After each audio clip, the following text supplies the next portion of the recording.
এয়া আমাৰ এতিয়া আমাৰ এনে নতুন ঘৰ এটা ল'বলৈ লৈছোঁ।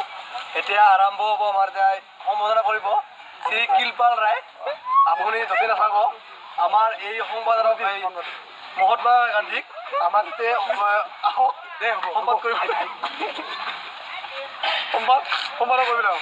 কিলপাল ৰায় আপুনি যদি নাহক আপুনি যদি নাহক আপুনি আপুনি লওক এতিয়া আৰম্ভ কৰিছে আমাৰ আমাৰ মহাত্মা গান্ধীক পিন্ধি দিম মানুহ বঢ়িয়া কৰি শ্ৰী কৃপাল ৰায়ে উদ্বোধন কৰিলে। এতিয়া আপুনি ছাৰ লওক আপুনি ফিতাটো লাহে কৰি কাটি দিয়ক ছাৰ।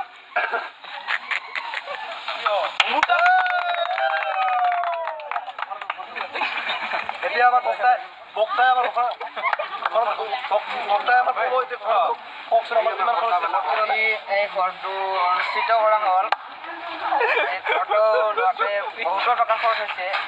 এই টকাখিনি ময়ে দিছোঁ। ইয়াত কোনেও ময়ে দিছোঁ। ঘৰ মই ঘৰটা অনুষ্ঠিত কৰিবলৈ মোকে মাতিছোঁ। মই আহিছোঁ। মই ইয়াত আহি বহুত আনন্দিত হৈছোঁ আৰু এই গাঁৱৰ মানুহবোৰৰ লগত বহুতো মই পাইছোঁ। এইখিনিয়ে মোৰ লগা